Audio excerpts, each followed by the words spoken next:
Okay, let's go ahead and start. So I just wanted to let you guys know, they came in on Thursday and upgraded my office computer. They put a whole bunch of new things on it, and like I wasn't here when they did it, and they basically messed it up.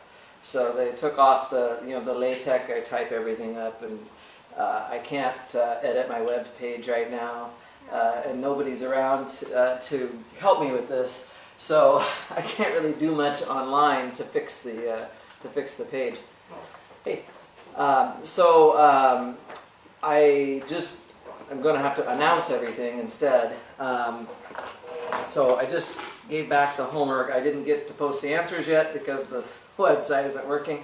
As soon as I can do that, I'll post those answers. Also, I decided to give you guys another homework assignment. You may not have noticed that, but it's going to be due on Wednesday. So it's going to cover 3.2. So some of that you're going to need to use proposition 4. It's going to be very important for Wednesday's homework, and I'm going to cover that on Monday. It's the first thing I'm going to cover. So anyway, but some of the homework for Monday you don't need to use the proposition. So homework for Wednesday. You can start working on it even without the rest of the material from 3.2. So anyway, so there is another homework assignment before we take our test. So we're going to have a homework due on Wednesday. I'm leaving town on Thursday. So Thursday, Friday, Saturday, Sunday I'm going to be gone. And then your take-home test, which I will post when I can get my internet working, that will be due next week on Monday. We won't have any study session next weekend because I'll be gone, but I will, of course, have that review session on Tuesday. Monday night. It was Monday night at 7:30. That's when we decided to do it. Okay, so that's kind of what's coming up for now. So that's kind of where we're at. I really recommend that you be looking at the practice quizzes and reviewing the group works and stuff like that as you're getting ready for the test that's coming up. So, okay, but for today, we're going to just do a few problems that I put together for us to practice on. I am actually going to make a couple of definitions that will be part of my lectures later, just so we can do some problems. It'll be like a little bit of an advanced, you guys are going to get like a sneak preview, so to speak, like a little bit of an advanced look at some things, which I think will be a nice thing. Okay, so this is going to be most of these problems are going to be kind of like from the end of chapter 2 and the beginning of chapter 3. So pretty good timing for where we are at with the class right now. Okay, so I'm just going to dive right in. All right, and we're just going to practice a little bit and see how this goes. Okay, so here's the first problem. I'm going to define a function from the real numbers with absolute value metric to the real numbers with the absolute value metric. So I could have asked this question in Math 350, right? Via, here's the function, f of x equals sine of 1 over x if x does not equal 0, and 0 if x equals 0. And the question is f continuous? Is this a continuous function? So what I'm going to do for you just to help you visualize this one, because we can actually draw a nice picture of it, right? The sign of anything is always between -1 and 1. And because this is a 1 over x, I'm sure you would see this kind of a function in 350. It's going to be something like this. It's really, really tight near the y-axis, right? And then it's kind of spreads out quickly to the sides. Okay, so it kind of looks like that. And of course, you can't plug 0 in for x here, but I've defined that this graph is going to evaluate to 0 right there at the origin. So the first question to ask yourself is whether you think it's continuous or not. You have to have an idea. Is this a yes? Is this no? It's always a good place to start, and then you try from there to see if you can come up with a justification. We have the definition of continuous that we could work with. We also have a couple of theorems about it. So we can kind of be thinking about that. We have pre-images of open sets are open. Images of convergent sequences have to converge, right? Those are some of the propositions from the end of chapter 2 that we maybe could use to think about this kind of a problem. So this is just the whole point of having a study session on the weekend is to practice some problems. So this is a good example. I'll give you a minute to think about it before I take any ideas. Maybe you even did this problem in 350. You might have. This is a very familiar function from that class.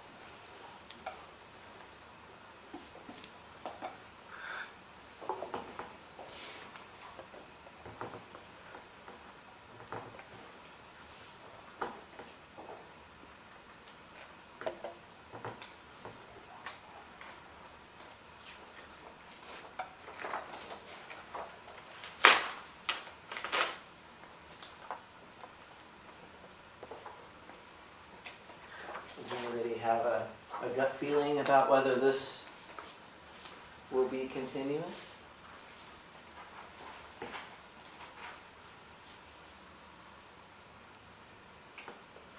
Remember that intuitively, continuous functions preserve nearness. And here our notion of nearness is pretty intuitive because we're just using the absolute value metric. So we're not doing some weird metric where we don't have any idea what it means for 2 points to be close. And what we're saying when we're saying a function is continuous is that it preserves nearness. If you take two x values that are very close together, then if the function is continuous, the y values should also be very close together, right? So does that seem like that's true here? If I take x, like over here, if I take two x values that are very close together, the y values are pretty close together also. So we can probably test that around x equals 0 then. So all the action, all the fun is happening near 0, right? So if I take 2 points that are very close to 0, I almost can't draw them here, right? This function is like behaving kind of wildly, right? It's going up and down pretty far from -1 to +1. If somebody gave me a p of like 1/10 or something, that's going to be a tough p for us to satisfy the definition with, right? It's going to be hard to find a q that's going to work for this p because, if you're, let's say you're looking at the origin and you have any neighborhood around 0, right, is going to have lots of these oscillations in it. And even if you make the q really, really small, right, you're going to have a hard time keeping this function to stay within, let's say p is like 1/10. So 1/10 and -1/10, this would be like the p value, right? Remember, so the condition for continuity is that if you take f of anything that's in a neighborhood of a of radius q, it has to stay in a neighborhood of f of a of radius p. So if somebody gives us a pretty small p, I mean, if you give me p equals like 10 or 20 or something, then there's no problem. Then your whole graph is going to be within plus or minus 10 or 20 units of the x-axis. But if I make my horizontal strip pretty small, right, my p is pretty small like this, then my intuition tells me that this function is still going to spike outside of that strip, right? It's still going to, it's going to go above and below the limits of that strip. So my intuition is going to be no here. I don't think it's going to be continuous. Does that seem okay to everybody? And again, our intuition is a fair thing to rely on when we're using such a familiar metric space. Okay? So if it's no, then we have to come up with a justification. So we can do multiple ways of doing this. One way would be literally to take a p value like this and then show that, and we could of course choose a equal to 0.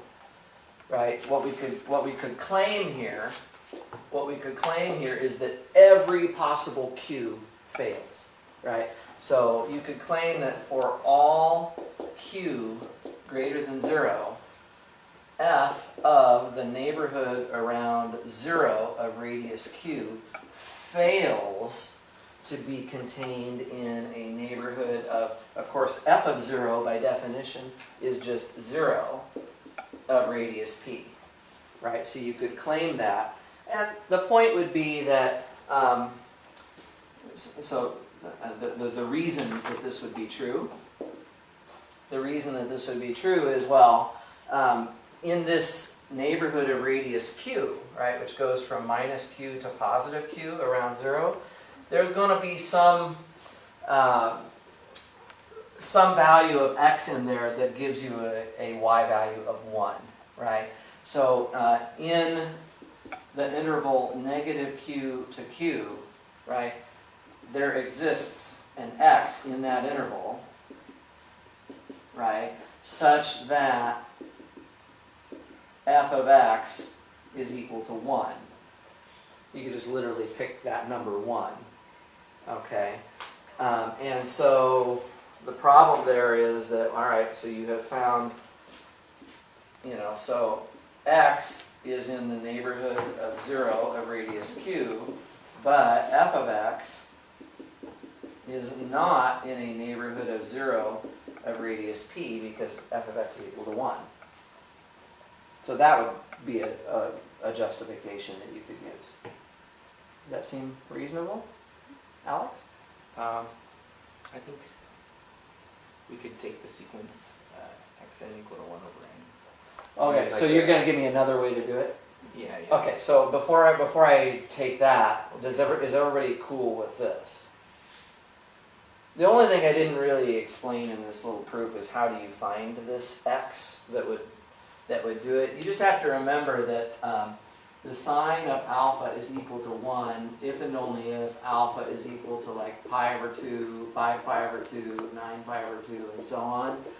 And so if you let x equal 2 over pi, or 2 over 5 pi, or 2 over 9 pi, and probably I'm creating a sequence right now that Alex wants to use in a minute, but if I take any one of those numbers, right, 2 over pi, 2 over 5 pi, 2 over 9 pi, etc., then when I take the reciprocal in here, I'll get pi over 2, 5 pi over 2, 9 pi over 2, etc., and the sine of that will equal 1.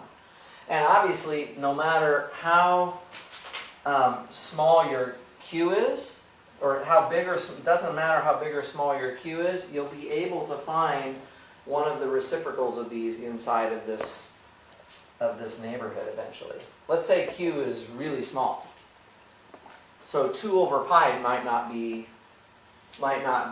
in this neighborhood. And maybe even 2 over 5 pi is not in this neighborhood. But eventually, right, because this keeps going, right? Eventually, the reciprocal of one of these things I'm writing down eventually will be small enough that it's going to be less than q. Yeah, so it would be inside of there, and then that would be the x that you could use to get your little contradiction here. So I didn't really write all of that up, but that's basically the idea. Okay, so I'm going to guess that as an alternative solution, I think we're going to do at least 3 solutions to this problem. As an alternate solution, right, I'm going to guess that Alex is going to give me the sequence pi over 2 times, 1 over all this stuff. 1 over, so the reciprocal of pi over 2, and then all of these numerators, 5, 9, 13, and so on, they all have to form 4n plus 1. Something like that? Kind of what you had in mind? I think that would be nicer to examine, but I think even if you just take 1 over n, should it work? Oh, so if you take 1 over n, so let's try that actually. Sorry. 1 over n, of course that converges to 0. If we look at f of that, f of 1 over n, according to my formula, I'm going to plug 1 over n in for x. This is just going to equal the sine of n. Now you have to rely on the fact that I always do this when I teach 350, is that you have to explain that, or you have to know that this does not converge. Sine of 1, sine of 2, sine of 3, sine of 4, sine of 5. If you just take your regular sine graph and look at those numbers, they don't actually converge. So that's a fact from Math 350. Let's say you didn't know that fact, or you've never seen that before, then I think what I was suggesting, which was to use 1 over pi over 2 times the 4n plus 1. This will work a little more easily, because what you're going to have here is going to be like, this is going to be 2 over pi 4n plus 1. And f, so this definitely converges to 0, right? As n gets big, that fraction is going to keep getting closer to 0. But then if you take the image of that, f of Sn is going to be the sine of 1 over Sn. So in other words, it's going to be this, just the reciprocal here. And all of these numbers are equal to 1, right? So those converge to 1.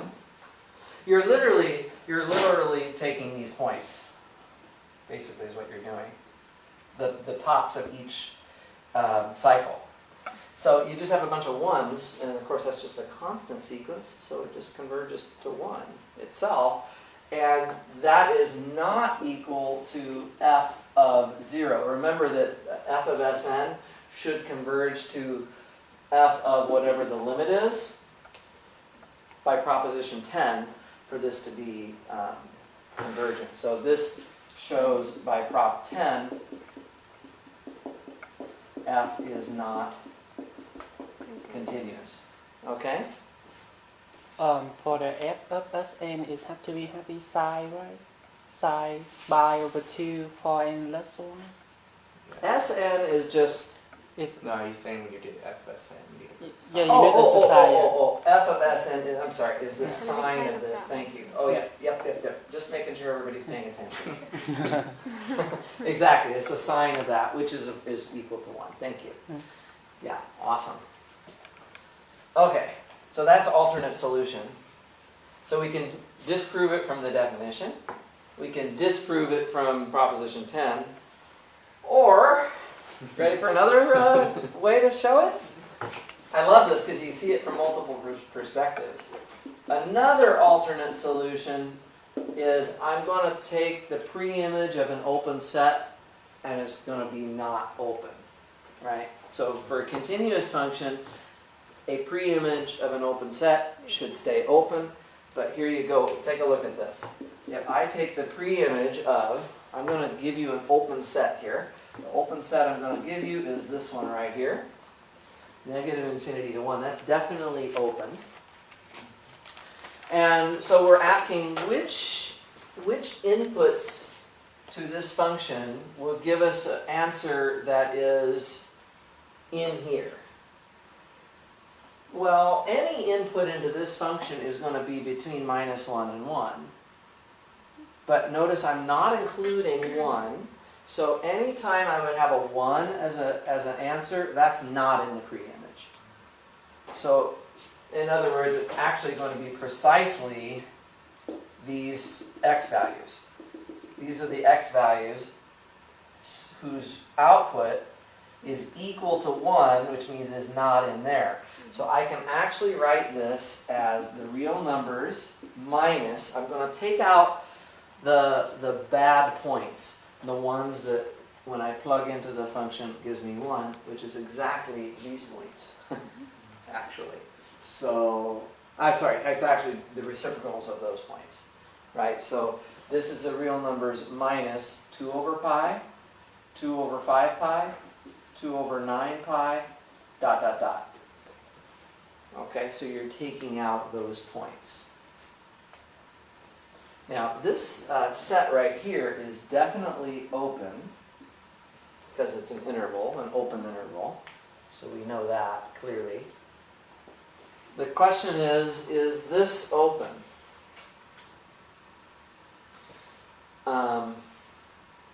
So you're taking the whole real numbers, and you're getting rid of a few points here.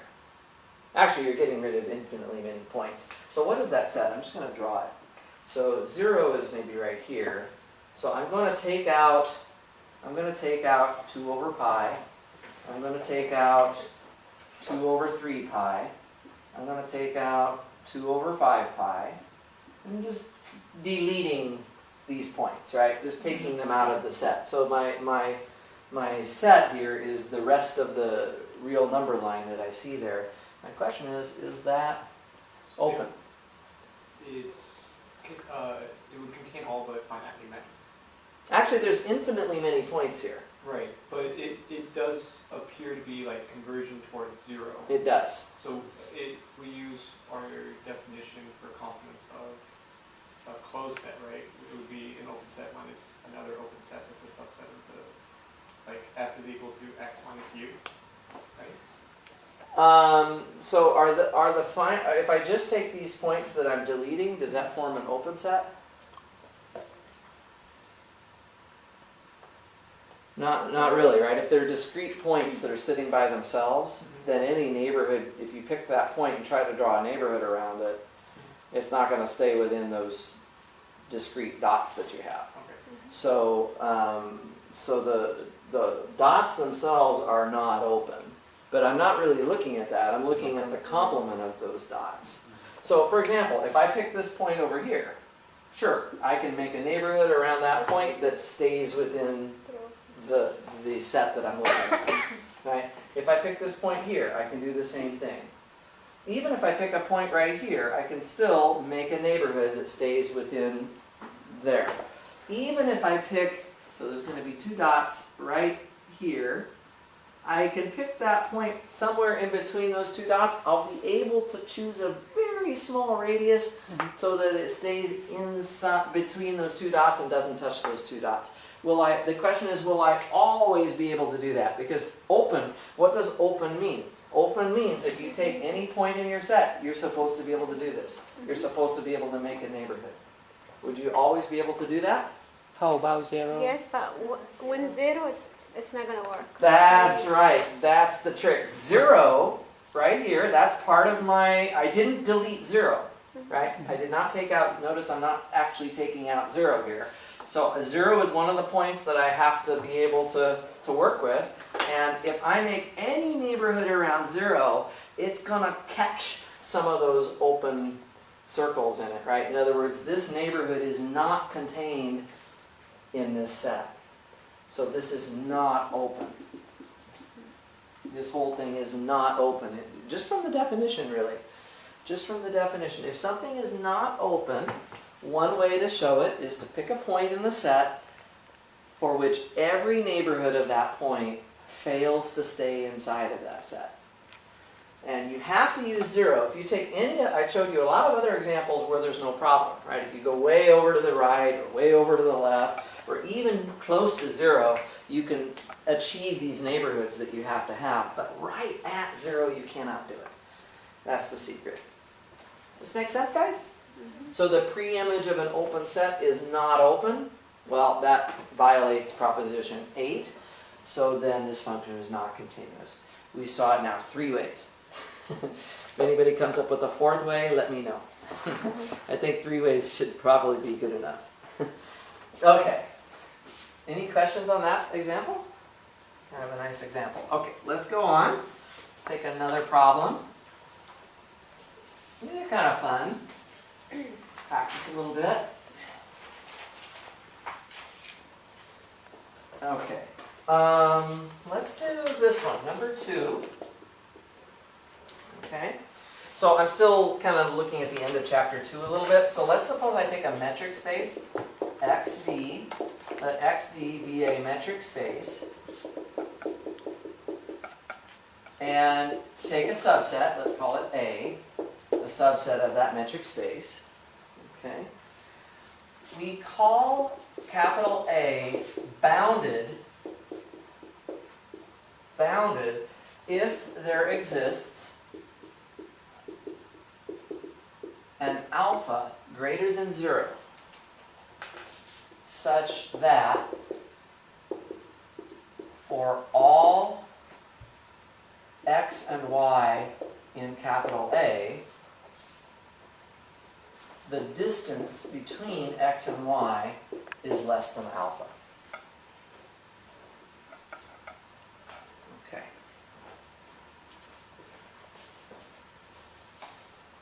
Okay. So, oh, I didn't ask a question yet. But you understand the definition. This is just a definition. So here's your set A inside of X. X is like this, right? So a bounded set is just one. If you take any 2 points, right? They somehow cannot be arbitrarily far apart. There is some upper limit as to how far everything is. Like the state of California is bounded, right? You can't, for all 2 points in California, right? If you take maybe, I don't know, 700 miles or whatever the biggest distances you could go, right? All 2 points within California are at most 700 miles apart. So that's kind of the idea of a bounded set. So the thing I want to prove here is the following. Prove that A is bounded if and only if A is contained in some neighborhood.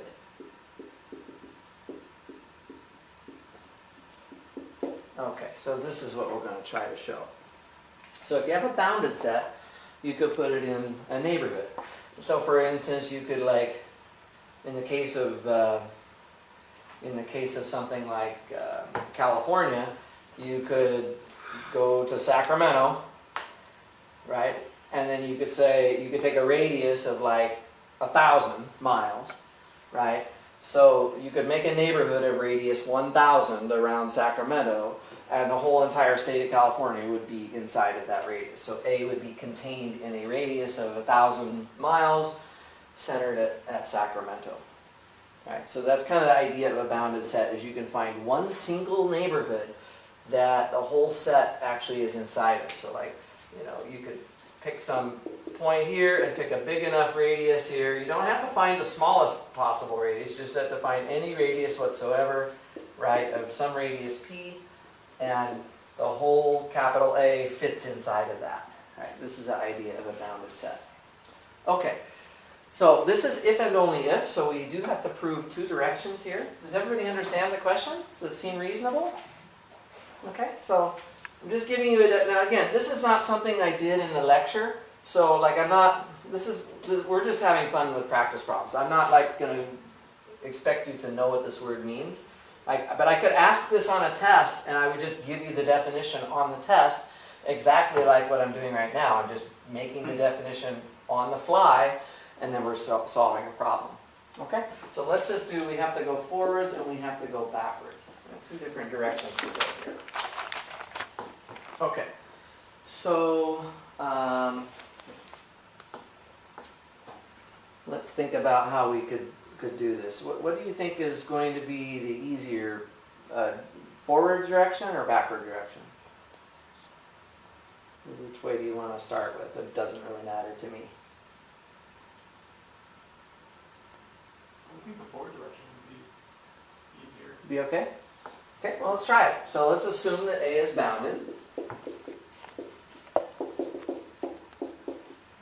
We have to come up with some neighborhood. So we have to create a neighborhood. And to have a neighborhood, you have to have a point and a radius. Yeah? Would this be a similar case where we have to say it's bounded within our universal set? So even though we're only dealing with like an XD, but if we have multiple ones, we would have to say like A is bounded in. Not really. I mean, A is bound. The definition doesn't require you to really talk about capital X. You're only considering points that are in A anyway. Okay. So you actually would be okay to just not worry about what it's bounded within. It's just a bounded set. So, okay. So the thing that to me is hard about doing the forward direction is that we have to find this neighborhood. Creating something from scratch is always a little bit of a challenge sometimes. So to create a neighborhood, we have to have a radius for that neighborhood, and we have to have the point that we're going to center this neighborhood around.